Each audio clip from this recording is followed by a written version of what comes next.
Matinée historique en Belgique. Après 20 ans de règne, Albert II a signé son acte officiel d'abdication. Son fils Philippe, 53 ans, a prêté serment. C'est une nouvelle page de la monarchie qui s'ouvre dans un pays divisé. Barbara Six, Bertrand Terry et Sylvain Winans. Le nouveau roi des Belges. À 53 ans, Philippe Ier succède à son père après 20 ans de règne.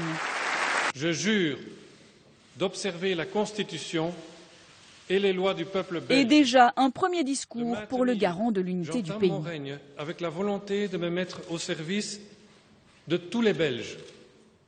Pour la Belgique, c'est une journée historique, mais c'est d'abord une journée de fête nationale, commencée tôt ce matin par la traditionnelle cérémonie à la cathédrale. Dans une ambiance presque décontractée. Qu'il soit remercié pour tout ce qu'il a fait et fera encore pour notre pays. Dominus vobiscum. L'occasion d'un dernier bain de foule aussi pour le roi Albert et la reine Paola, très émue. Devant des Belges pleins d'espoir. La Belgique a été en crise pendant 500 jours, on avait peur pour le roi et finalement voilà, c'est un merveilleux changement. C'est une très bonne famille royale et voilà, on est très fiers d'être belges. Et on veut l'unité, nous voulons garder l'unité. Un moment solennel lorsqu'au Palais Royal, le roi Albert II abdique au profit de son fils. Un rare moment de tendresse en public. Car pour la Belgique en pleine crise d'identité, cette passation de pouvoir représente le ciment d'une Belgique unie. Un moment à ne manquer sous aucun prétexte.